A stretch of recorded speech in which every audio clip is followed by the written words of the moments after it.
Well, will you look who made his way back to work? Jim, you got to get off the damn couch.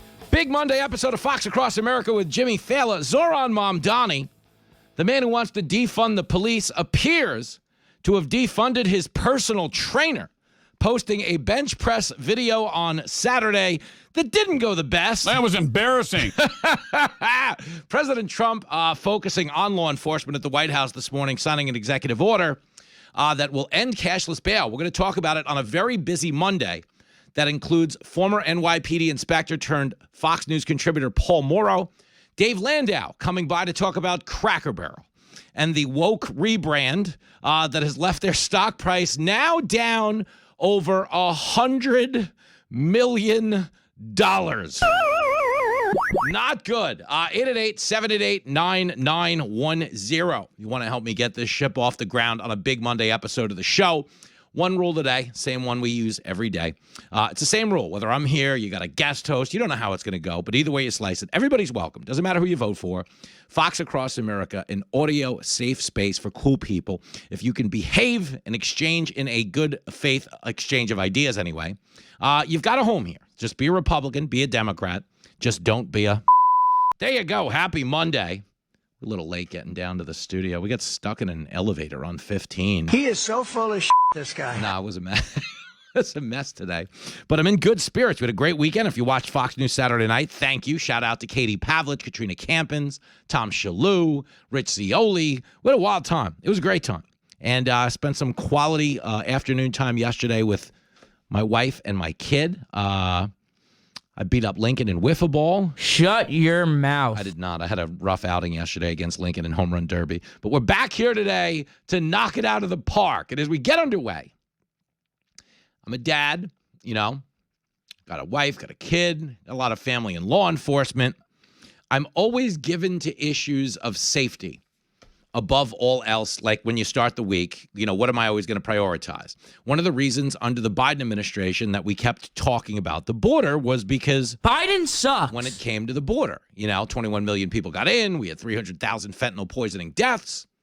And as the father of a teenage kid, I recognized he's growing up at a far more perilous time than I did. I grew up, graduated high school in 1995, Division Blue Dragons.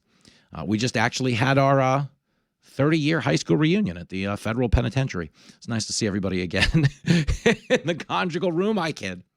But the point is, I grew up in an era where there was a lot more recreational drug use than there is today, in the sense that people doing the drugs weren't dying from them.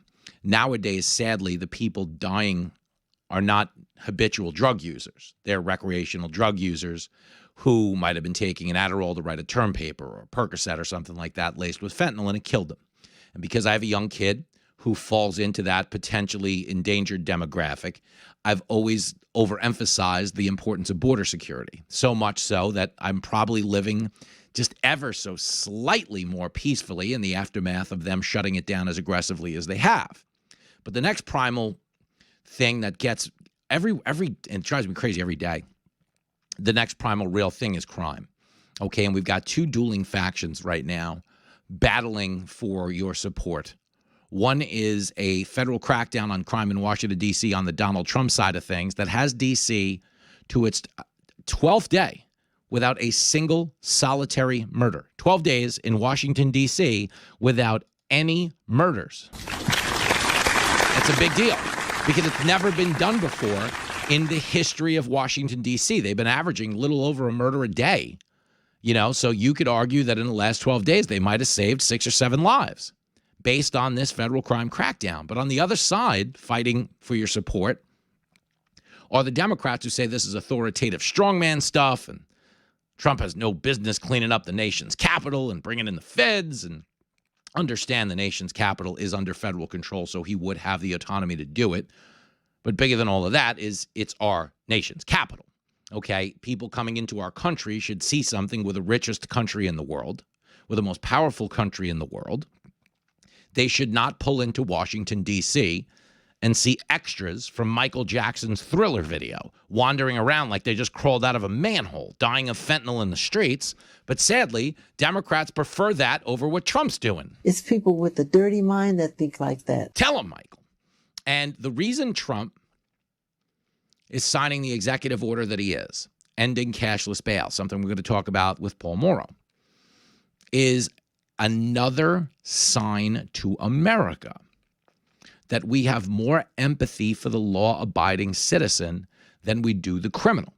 Okay, here where I'm broadcasting from in New York City, Zoran Mamdani wants to do away with all misdemeanor crimes. That's stupid. Use your common sense. Essentially turning New York City into the purge.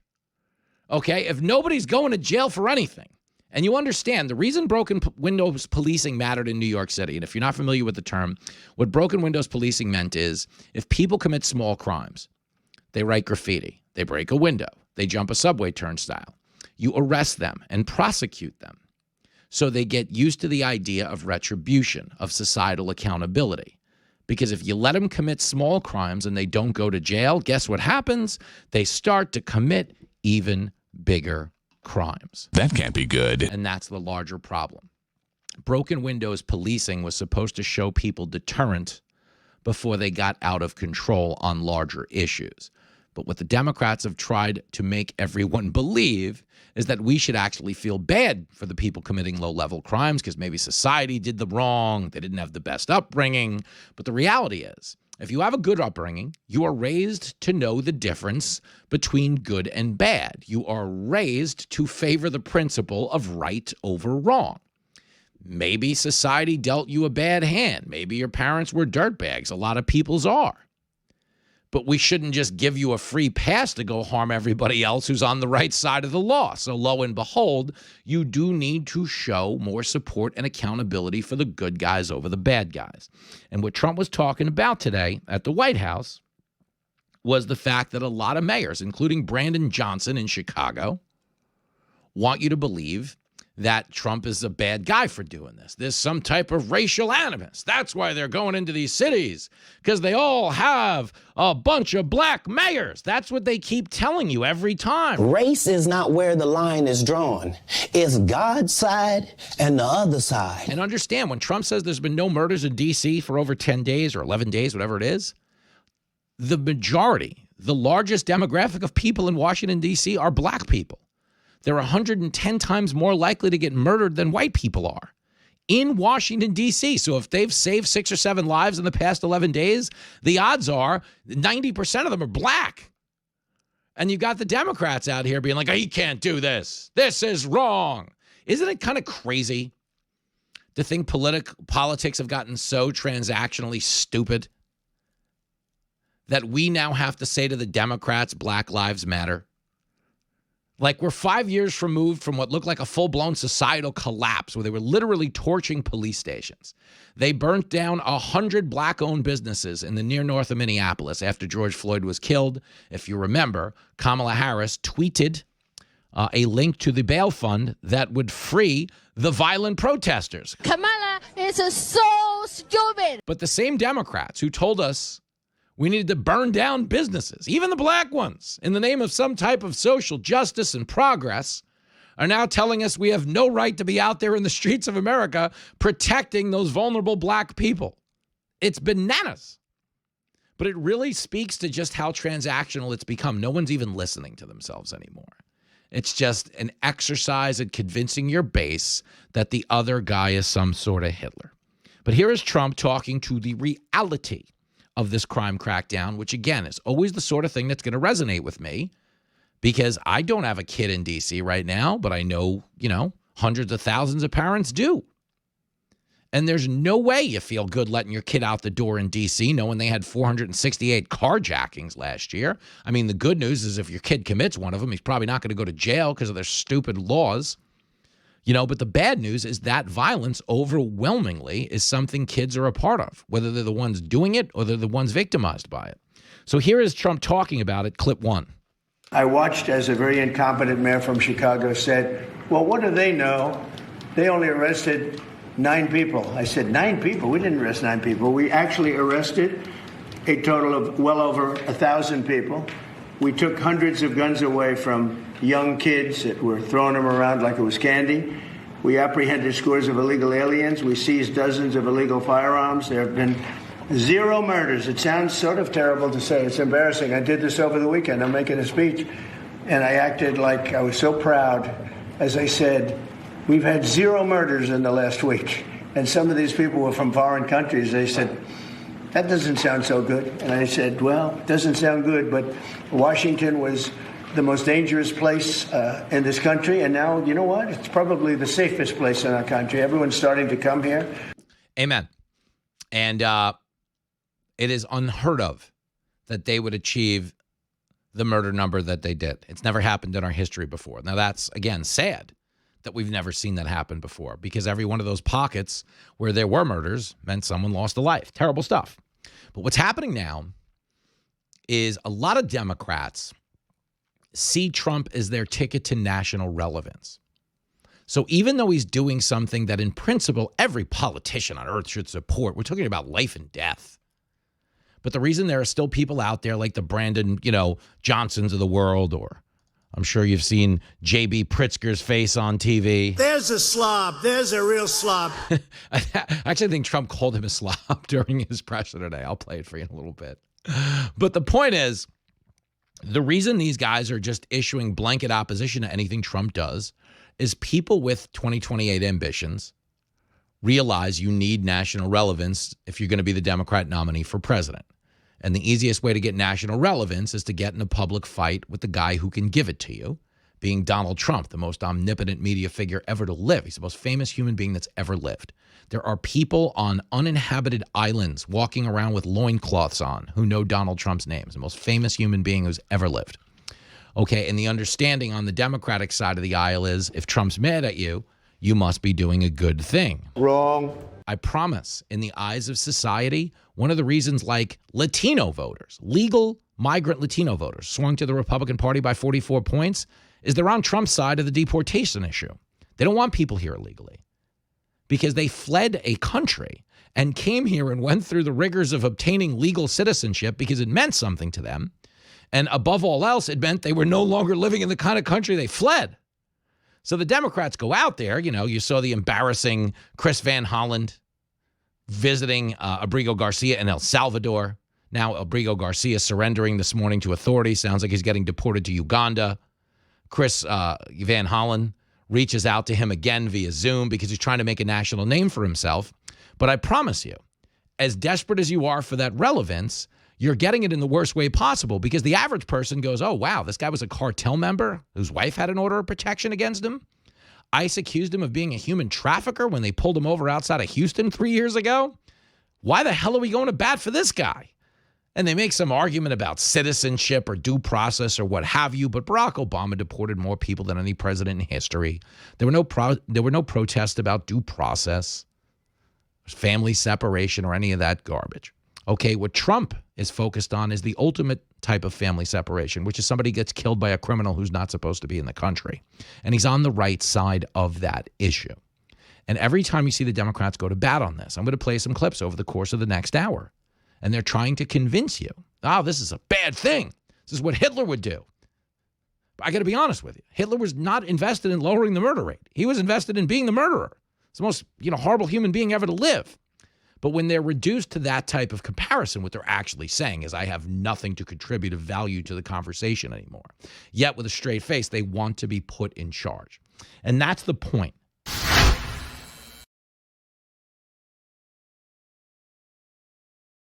$100 million came off the market cap at Cracker Barrel after they handed the keys to a woke CEO and her DEI department. Everything woke turns to Does it ever? We devoted a segment to this on Fox News Saturday night this past weekend because what I wanted people to understand above all else is I like Cracker Barrel. I don't root against companies to find themselves in these positions because a lot of great people work for these companies and make a living. Okay, when it happened to Bud Light, I wasn't happy. It was fun writing the jokes, though. Who didn't like referring to Bud Light as Tranheiser-Busch? That was silly. Sometimes the jokes write themselves. But the point is, as much as you enjoy the humor of it, you still don't like to see American companies, especially iconic ones, taking hits like Bud Light did and Cracker Barrel is taking. And the CEO can get on TV with Michael Strahan and tell you everything's fine, but if the stock price is down $100 million, you up. You know what I'm saying? But let me give it to you really quick. I just want you to hear 1 second of this. This is Julie Fels-Massino. I spent some time on this last week. We're going to spend some time on it with Dave Landau, and I'll explain why in a second. Clip 18. What if all the customers are coming at you hard enough about the look of the restaurants and they want to go back to the old way? Would you do it? Honestly, the feedback's been overwhelmingly positive that people like what we're doing. I'll give you another soundbite. I actually happened to be in Orlando last week with all of our managers. We bring them together and every other year. And the number one question that I got asked, Michael, was, how can I get a remodel? When can I get a remodel? How do I get on the list? That's enough. So That's enough. You are so full of shit. I said this last week. It's the CEO of the company. And she goes, I'm the CEO of the company. I was at the convention with the brand managers of our company. And they all came up to me and said, hey, CEO, I like your idea. Yeah, of course they did. Because they don't want to get decapitated, have their heads rolled back out into the parking lot. I mean, What the hell did you just say? you're not telling the CEO to go screw. But the bigger issue is if you really listen to her say it, Strahan goes, well, what are you going to do if the customers hate it? Because Strahan's asking a very fair question. Why? Because if you've ever been to a Cracker Barrel, you know there's no way any of the customers that frequent it are going to like the makeover. Why? Because they eliminated the Cracker Barrel. Okay, I don't even mean aesthetically. Aesthetically is, you could talk about the logo. They got rid of the guy, they got rid of the barrel. Fine. And you could talk about the actual restaurant. As Tom Shalhoub said on my show this weekend, one of the perks of Cracker Barrel is it looked like it was run by a hoarder. And you could go there and see so many different tchotchkes just hanging up all over the place. And it kind of put you at ease because there was that old-timey vibe. But the bigger issue, and this really is the issue, you still went to Cracker Barrel because you liked chicken and dumplings. Or maybe you liked the chocolate pecan pie. Or maybe everybody was losing their mind on a road trip, so you pulled over and you bought them a freaking Kit Kat the size of a beach towel. Okay? Just a massive piece of candy. A Big Mouth Billy Bass, maybe a Dolly Parton cassette greatest hits. You did these things at Cracker Barrel. But above all else, you ate food.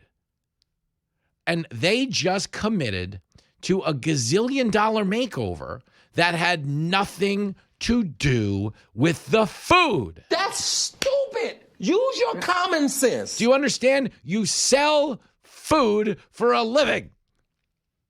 Okay, do you remember when Domino's, by the way, whose company is up like 40% since the rebrand? Do you remember when Domino's did a pretty self-aware ad campaign? They said, hey, we've heard all the feedback about our pizza. You think it's terrible? Well, guess what? We're going to launch a whole new round of products with a whole new host of ingredients. We're going to ramp up our accessibility factor in terms of delivery and specials and pricing.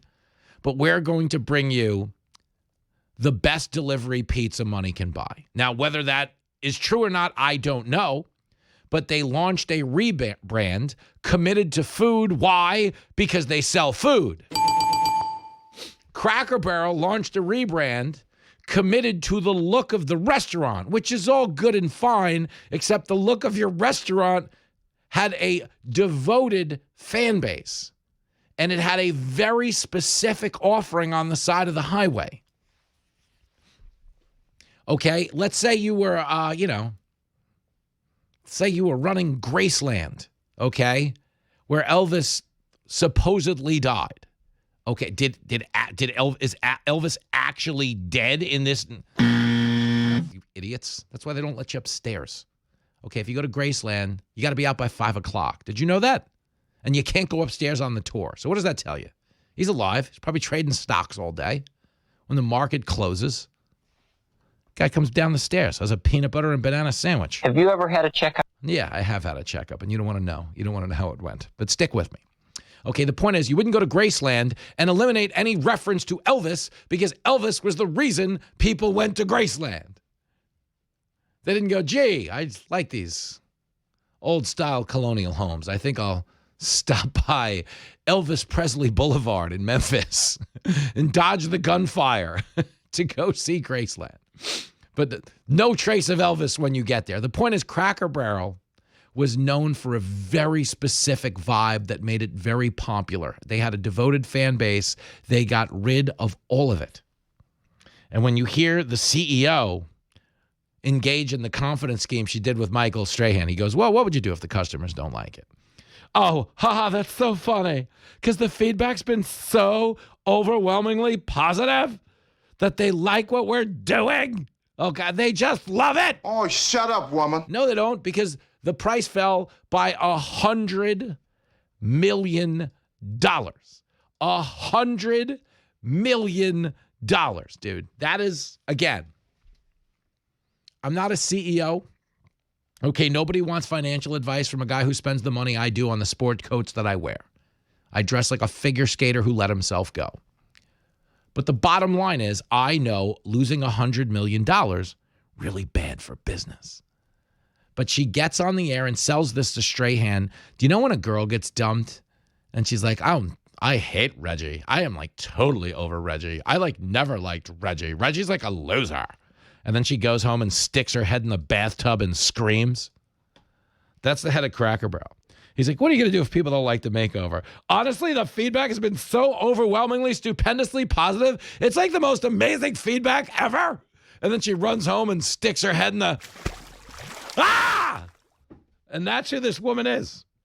Okay, and understand, I'm not happy. I don't like to sit here and make fun of Cracker Barrel. I like Cracker Barrel. I look like I get paid in Cracker Barrel.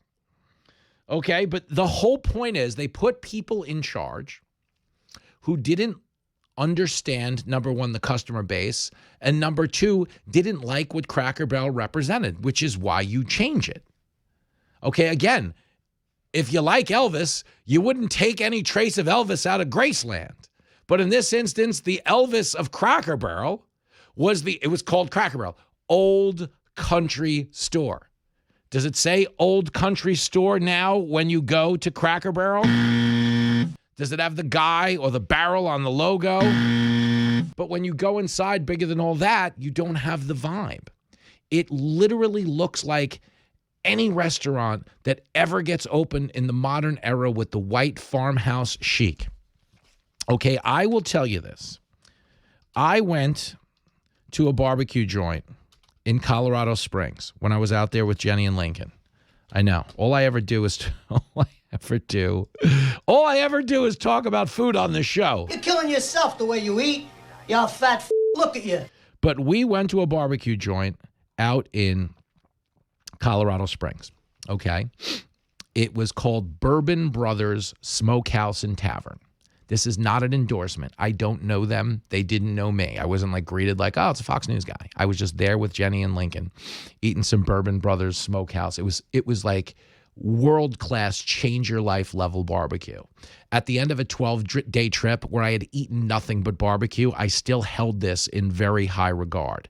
And you know what was going on there? They had the same type of like white, minimalist, black and white vibe that we're all mad at Cracker Barrel for having. But why weren't we mad at Bourbon Brothers? Because it's an original restaurant and they made phenomenal food. Okay, they didn't take a storied 100-year tradition and turn it into that. They started with a modern take on barbecue, and it's phenomenal.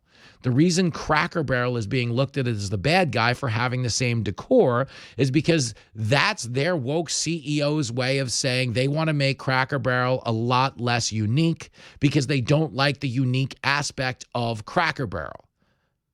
Okay, and a lot of people, especially in Hollywood, look through Cracker Barrel through the lens of, oh, it's just a bunch of white rednecks. But if you go to a Cracker Barrel, it's the most diverse customer base in the world. Blacks, Asians, Latinos, Muslims, doesn't matter. It's just good country food on the side of a damn highway. It's not supposed to occupy 2 news cycles on the biggest news channel in the world, but here we are because people are that mad. Okay, and the only reason they're that mad is because they feel like the people in charge of the place are giving them the middle finger. It's very evocative of Dylan Mulvaney. Okay, people came to Bud Light because they liked Bud Light beer. They liked fratty jokes. You know what I mean? Hot chicks and humors. That's what they liked. They liked punchlines and they liked big hooties. Hubba, hubba. Okay, but instead, They got Dylan Mulvaney. And that's the same lesson that Cracker Barrel is learning. If you ignore your customer base, you do get a little bit of a revolt because they were passionate about your brand for a reason. And as we said in the Bud Light era, you know, the epitaph on the whole Dylan Mulvaney scheme is when it comes to Dylan Mulvaney, that was not what beer drinkers meant when they asked the bartender for a cold one with some nuts.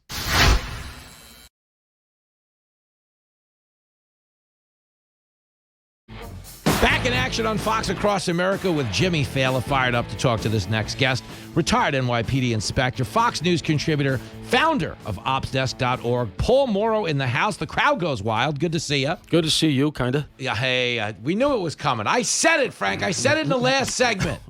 I go, Paul Morrow, not technically a comedian, but he turns into one when he walks in these doors. That's right. You have that effect on people. Well, you are here as a guy who has an expertise in crime at the local level and the federal level. I want to start federal. Okay.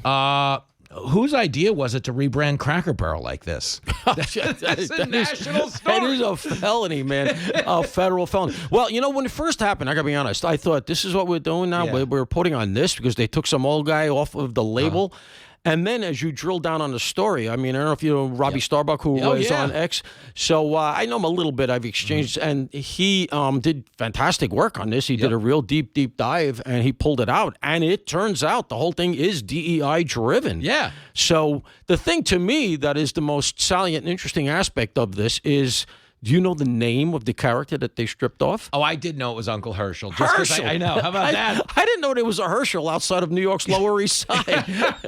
A Tennessee Herschel? How the hell did that happen? It ain't right. It ain't right. Maybe it was I couldn't even say he was a Herschel Walker fan because Cracker Barrel predates Herschel Walker. Yeah, that's right. That's ain't right. right. And I'm sure he has spent a lot of time in Cracker Barrels. Maybe so, but not after this shenanigan. No, not after this. I tell you, I've never seen it. I think if I've seen one, maybe. I don't know. But I've never been in one. But apparently it was like real homespun stuff, like they put you in a rocking chair where you're waiting for a table. So it actually sounds like a nice experience, but now, you know, I can't go. You know? Well, what it was like a demilitarized zone for families on road trips. Yeah. Meaning if someone was about to strangle a person, you could pull over.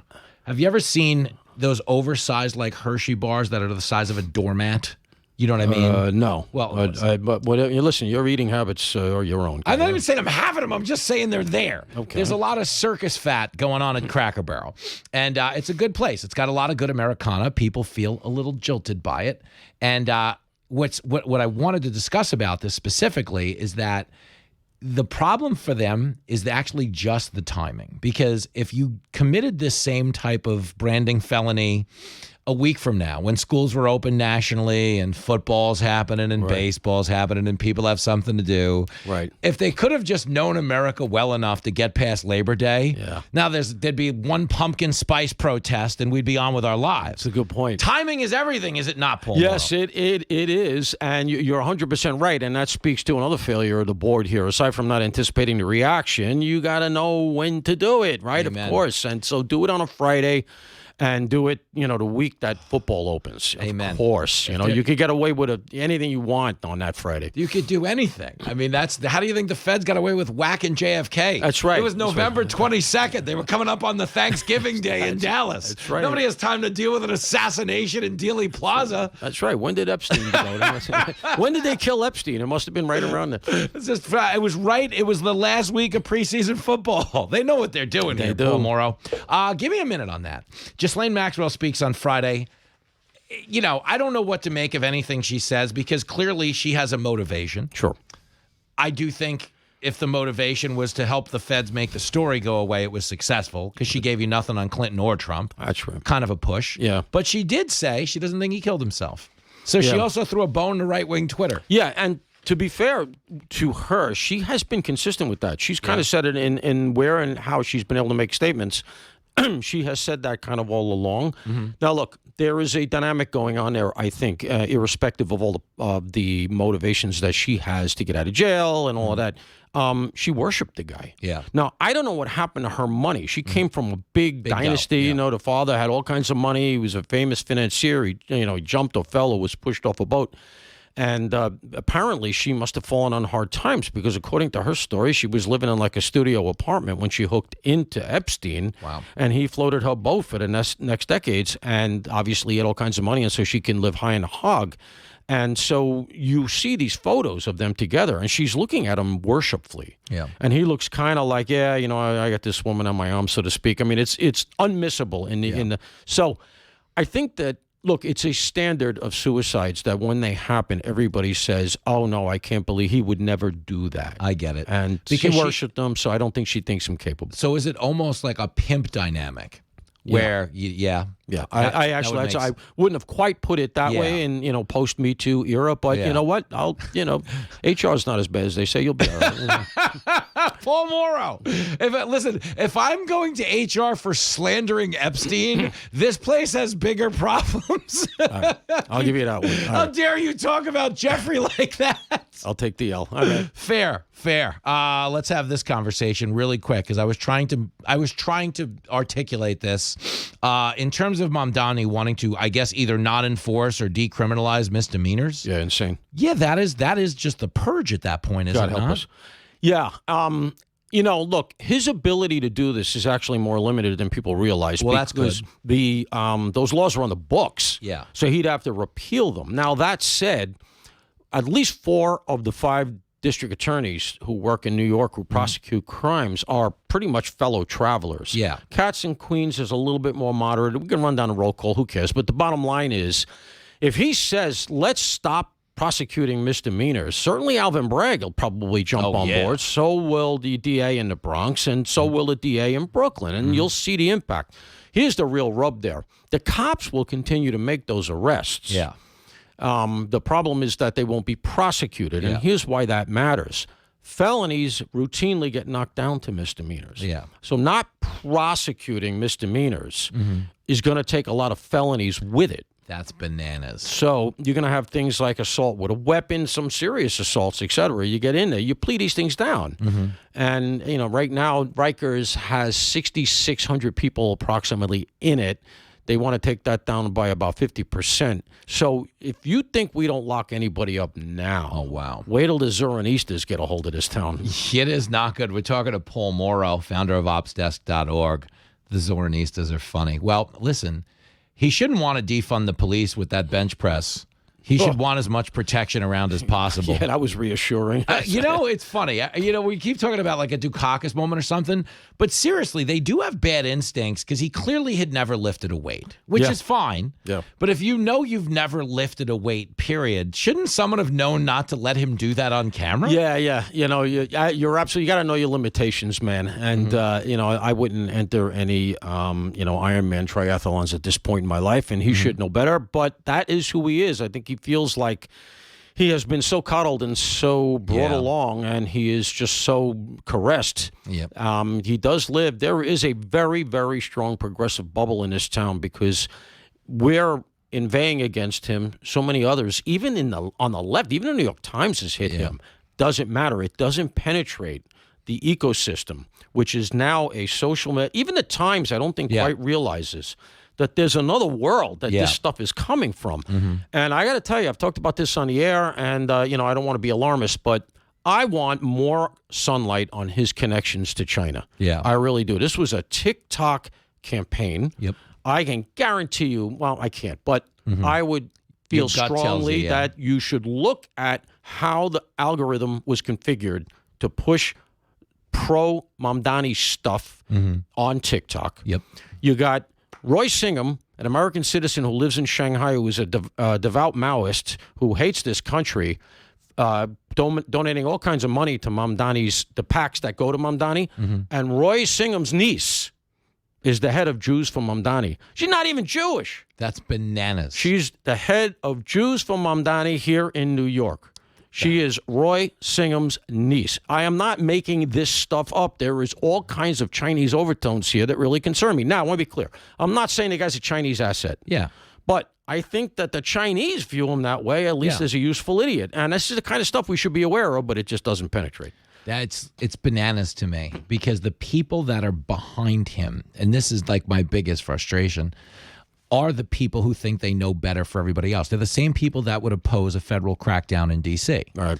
And they think they're doing it so as some type of allyship to the minority community. Yeah. And that's what's so crazy about right now. If we've gone 11 days without a murder in D.C., it's sad that is unprecedented. Yeah. But it's good that it's happened. Yeah. But you can't close that sale with half the country right now. Half the country's actually, no, you don't get it. This is a bad thing. Yeah. So what do you make of Trump's EO today? If he wants to end federal funding for these cities with cashless bail, does that have a direct impact?